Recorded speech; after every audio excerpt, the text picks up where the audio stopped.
साथ लेकर मैं हाजिर हो चुका हूं आप लोगों के लिए। आज मैं क्लास 9 के हिंदी सब्जेक्ट को लेकर आया हूं और आज मैं आप लोगों को हिंदी सब्जेक्ट में सेकेंड यूनिट टेस्ट में जो एक पाठ आने वाला है जिसका नाम है संस्कृति है क्या, उसके अति लघुत्तरीय प्रश्नों को सोल्व कराऊंगा।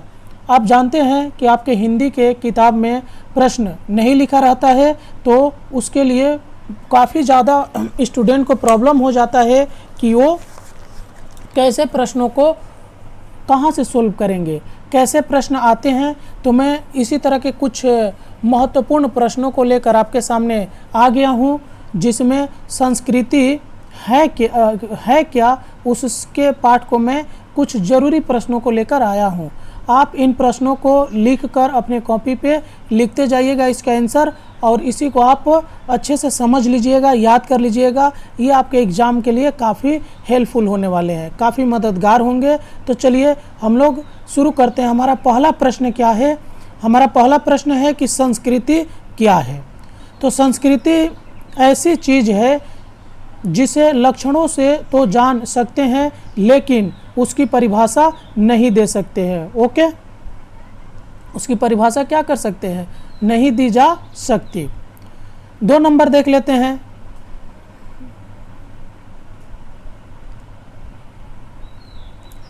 अंग्रेजी में संस्कृति के बारे में क्या कहावत है? तो अंग्रेजी में संस्कृति के बारे में यह कहा गया है कि संस्कृति वह गुण है जो हम में व्याप्त है। ओके, 3 नंबर क्वेश्चन, अंग्रेजी में सभ्यता के बारे में क्या कहावत है? तो अंग्रेजी में सभ्यता के बारे में कहावत है कि सभ्यता वह चीज़ है जो हमारे पास है। ये सभी प्रश्न बहुत ही महत्वपूर्ण है, आप इसे ध्यान से कॉपी पर लिखिएगा। ऐसा क्यों नहीं कहा जा सकता है कि हर सुसंस्कृत आदमी सभ्य होता है? तो ऐसा इसलिए नहीं कहा जा सकता क्योंकि सभ्यता की पहचान सुख सुविधा और ठाट बाट है। चलिए कुछ और प्रश्नों को कर लेते हैं।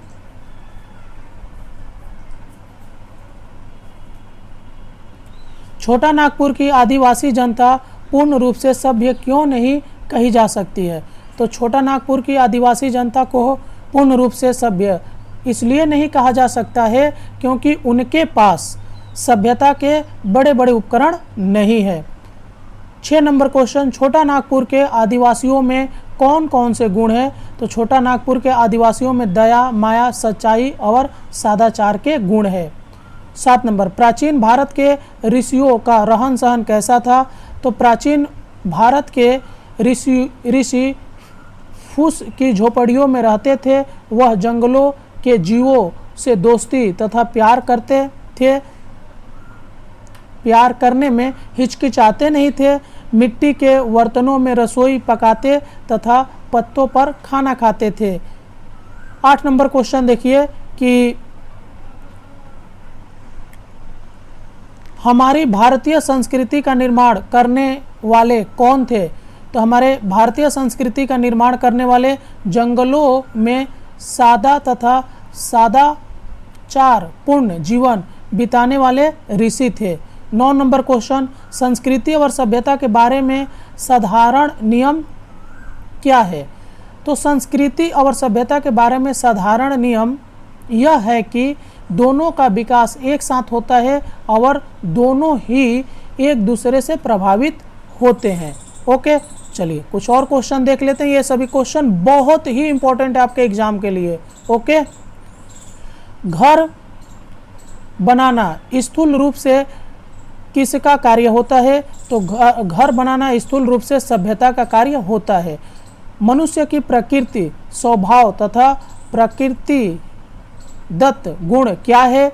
तो गुस्सा करना मनुष्य की प्रकृति, लोभ में पड़ना उसका स्वभाव तथा ईर्ष्या, मोह, राग, द्वेष तथा काम वासना आदि उसके प्रकृतिदत्त गुण है।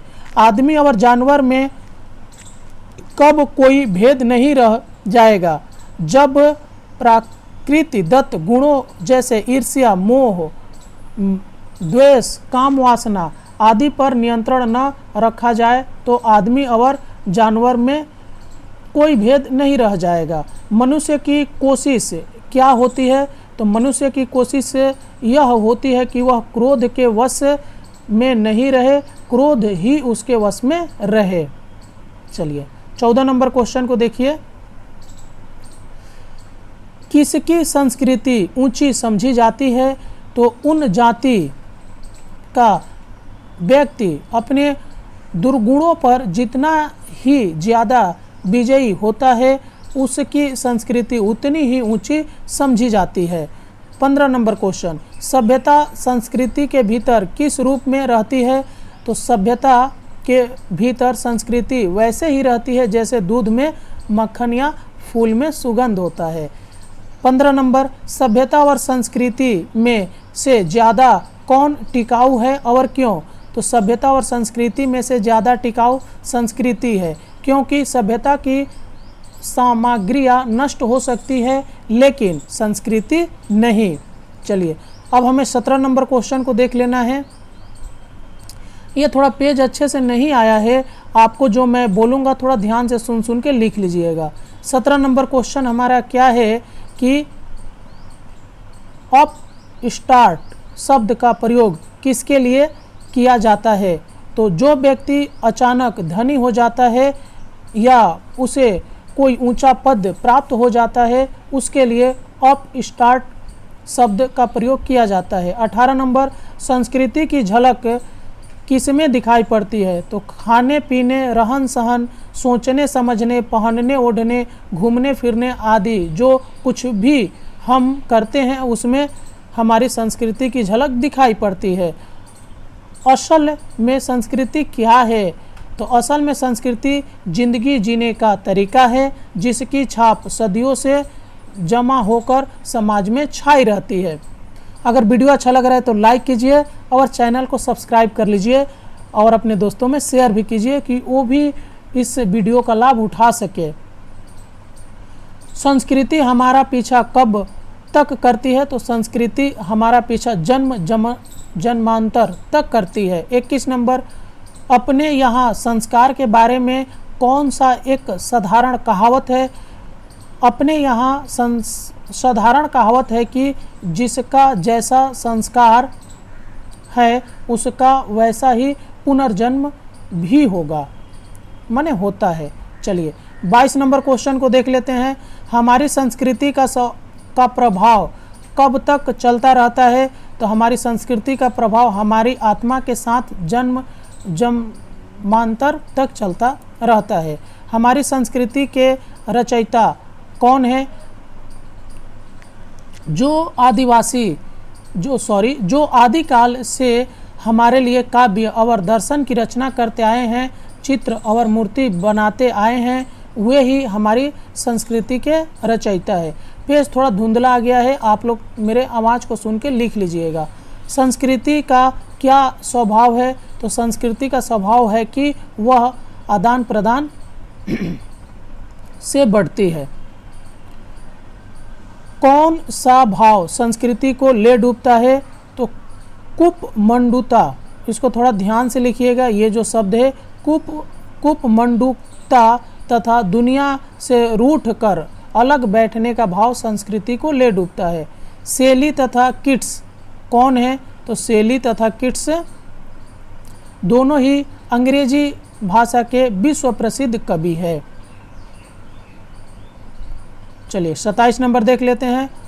उर्दू भाषा तथा मुगल कलम की चित्रकारी भारत को किसकी देन है? तो उर्दू भाषा तथा मुगल कलम की चित्रकारी दोनों ही मुसलमानों की देन है। अगर यूरोप से भारत का संपर्क नहीं हुआ होता तो क्या होता? तो देखिए इसका आंसर, अगर यूरोप से भारत का संपर्क नहीं होता तो राजा राम मोहन राय, दयानंद सरस्वती, रामकृष्ण परमहंस, विवेकानंद तथा गांधी जी जैसे सुधारकों का जन्म नहीं हुआ होता। दो जातियों के परस्पर मिलने से क्या होता है? तो दो जातियों के परस्पर मिलने से जिंदगी की एक नई धारा फूटती है जिसका प्रभाव दोनों जातियों पर पड़ता है। 30 नंबर, सांस्कृतिक संपर्क का प्रभाव हमारे रहन सहन तथा कला के अलावे किस पर पड़ता है? मोस्ट इम्पॉर्टेंट क्वेश्चन है। तो संस्कृति संपर्क का प्रभाव हमारे रहन सहन तथा कला के अलावा दर्शन और विचार पर भी पड़ता है। सांस्कृतिक दृष्टि से कौन सा देश या जाति अधिक शक्तिशाली माना जाता है? तो जिस देश या जाति में अधिक से अधिक सांस्कृतिक सम्मिश्रण तथा सामंजस्य हो वह अधिक शक्तिशाली माना जाता है। चलिए 32 नंबर क्वेश्चन को देख लेते हैं। ऐसा क्यों नहीं कहा जा सकता है कि हर सुसभ्य आदमी सुसंस्कृत ही होता है? तो सुसभ्य आदमी भी तबीयत से मनचला तथा नंगा हो सकता है, इसीलिए हर सुसभ्य आदमी को सुसंस्कृत नहीं कहा जा सकता है। कौन सा लक्षण यूरोपीय परिभाषा के अनुसार सभ्यता के लक्षण नहीं माने जाते हैं? तो हमारे ऋषियों के रहन सहन के लक्षणों को यूरोपीय परिभाषा के अनुसार सभ्यता के लक्षण नहीं माने जा सकते हैं। 34 नंबर, घर का नक्शा पसंद करने के पीछे कौन सी रुचि काम आती है? तो घर का नक्शा पसंद करने के पीछे हमारी संस्कृति रुचि काम आती है। चलिए अब 35 नंबर क्वेश्चन को देख लेते हैं। 35 नंबर क्वेश्चन आपका यहाँ से है। ओके,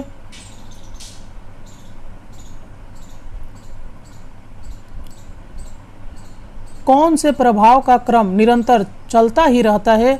तो सभ्यता का प्रभाव संस्कृति पर तथा संस्कृति का प्रभाव सभ्यता पर पड़ने का क्रम निरंतर चलता ही रहता है। संस्कृति के निर्माण में कितना समय लगता है? तो संस्कृति के निर्माण में सैकड़ों वर्षों का समय लगता है।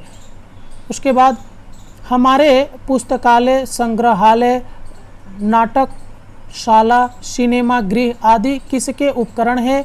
तो हमारे पुस्तकालय, संग्रहालय, नाटकशाला तथा सिनेमा गृह आदि हमारी संस्कृति के उपकरण है।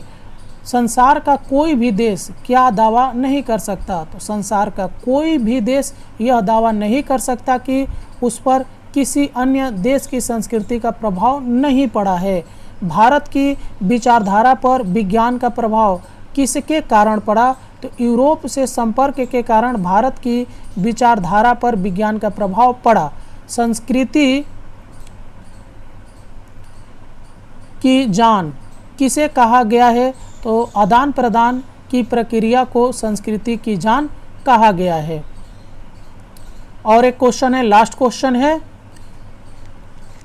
भारत देश तथा भारतीय संस्कृति किस दृष्टि से संसार में सबसे महान है?